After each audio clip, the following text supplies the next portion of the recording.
విశాఖలో ఉచిత ఇసుక అందుబాటులోకి తేవాలని డిమాండ్ చేస్తూ జీవీఎంసీ గాంధీ విగ్రహం వద్ద భవన నిర్మాణ రంగ కార్మికులు ఆందోళన చేశారు. సనాతన ధర్మం గురించి మాట్లాడుతున్న పవన్ కళ్యాణ్ ఇసుక కోసం ఎందుకు మాట్లాడడం లేదని ప్రశ్నించారు. మరిన్ని వివరాలు మా ప్రతినిధి అందిస్తారు.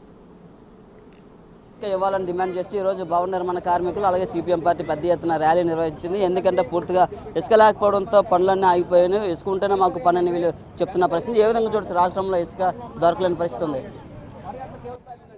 ఈరోజు భవన నిర్మాణ కార్మికుల ద్వారా అధికారంలోకి వచ్చామని చెబుతున్నటువంటి రాష్ట్ర ప్రభుత్వం ప్రధానంగా వచ్చినంటనే ఇసుకను అమలు చేస్తాము, ఉచిత ఇసుక ఇస్తాము, మీ బోర్డును అమలు చేస్తామనేసి ఈరోజు రాష్ట్ర ప్రభుత్వం చెప్పింది. అధికారంలోకి వచ్చిన తర్వాత ఈరోజు 1175 రూపాయలు ఉన్న ఒక టన్ను ఇసుక ధరనే ఈరోజు 2300 వరకు అక్రమంగా అమ్ముతూ ఉన్నారు. దాని నుండి ప్రభుత్వం దాని మీద చొరవ చేయాలి, నివారించాలి. ఆ చర్యలు నివారించి సామాన్యుడికి ఇసుక అందుబాటులో తీసుకురావాలి. అలాగే భవన నిర్మాణ కార్మికులకి ఉపాధి కల్పించాలని మేము డిమాండ్ చేస్తా ఉన్నాం. గత ప్రభుత్వం తప్పు చేసింది. మేము ఉచితంగా ఇసుకిస్తాము, ఈ రాష్ట్రంలో ఉండేటువంటి భవన నిర్మాణ కార్మికులను ఆదుకుంటాము అని ఎన్నికల ముందు హామీ ఇచ్చింది. ఏదైతే ఆ హామీ ఉందో ఆ హామీని ఈరోజు అమలు చేయలేదు కదా. క్లైములు కూడా ఎక్కడ విడుదల చేయలేదు. ఇసుక అనేది ఎవరి సంపద కాదు, ఇది ప్రకృతి.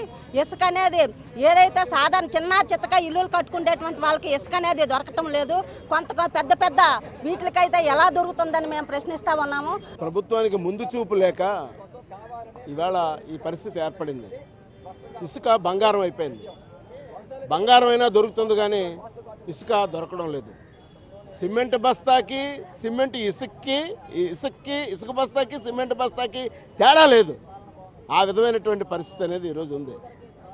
అందువల్ల ప్రధానంగా జూలై 7వ తేదీన చంద్రబాబు నాయుడు గారు ఉచిత ఇసుక జీవో తీసుకొచ్చారు. ఉచితంగా ఇసుక వస్తుంది అని అంటే భవన నిర్మాణ కార్మికులంతా సంబరాలు చేసుకున్నారు.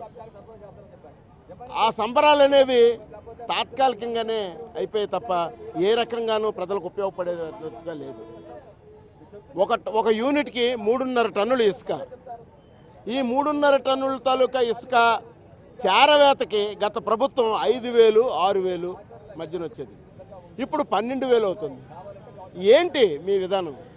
గత ప్రభుత్వానికి ఈ ప్రభుత్వానికి తేడా చూపెట్టాలి కదా. మీరు మంచి ప్రభుత్వం అంటున్నారు కదా, ఉచితంగా ఇసుక ఇవ్వాలని మీరు జూలై 7వ తేదీన జీవో తెచ్చారు కదా, మరి మీ జీవో ఏమైపోయింది అని సిపిఎం పార్టీ ప్రశ్నిస్తూ ఉంది. వైసీపీ హయాంలో ఇసుక దోపిడీ పెరిగిపోయింది, ఇసుక మాఫియా పెరిగిపోయింది. మాకు అధికారం ఇవ్వండి, మేము ఉక్కుపాదం మోపుతాం ఇసుక మాఫియా మీద. ఉక్కుపాదం మోపి ఇసుకను కట్టులో తీసుకొచ్చి ఉచిత ఇసుక ఇచ్చి ప్రజలకు అందుబాటులో తీసుకొస్తామని చెప్పని ఆయన కూడా హామీ ఇచ్చారు. ఇప్పుడు అధికారం వచ్చిన తర్వాత ఈరోజు ప్రజలు ఇసుక లేక కొనడానికి ఇసుక లేక నిర్మాణాలు అయిపోయాయి. విశాఖపట్నంలో దాదాపు 50,000 మంది భవన నిర్మాణ కార్మికులు ఉపాధి కోల్పోయారు. ఇతర వ్యాపారస్తులు వ్యాపారాలు కోల్పోయారు.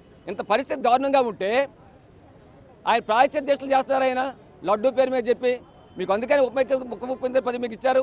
అందుకనే భారీ మెజార్టీతో మొత్తం ఎన్ని సీట్లు పోటీ చేస్తే అన్ని సీట్లు గెలిపించారు, ఎంపీలు కానీ ఎమ్మెల్యే కానీ. దానికోసం అండి రాష్ట్రంలో ఇసుక ఎక్కడ దొరకడం లేదని, ఉచిత ఇసుక ఎక్కడ దొరుకుతుందని వీళ్ళు చెప్తున్న పరిస్థితి. బంగారం అన్న దొరుకుతుంది కానీ ఇసుక ఎక్కడ దొరకలేని పరిస్థితి. ఇప్పుడు రాష్ట్ర ప్రభుత్వం పట్టించుకోవాలని వీళ్ళు డిమాండ్ చేస్తున్నారు. కెమెరా పర్సన్ అరుణ్ నాయుడు, వ్యక్తి విశాఖ.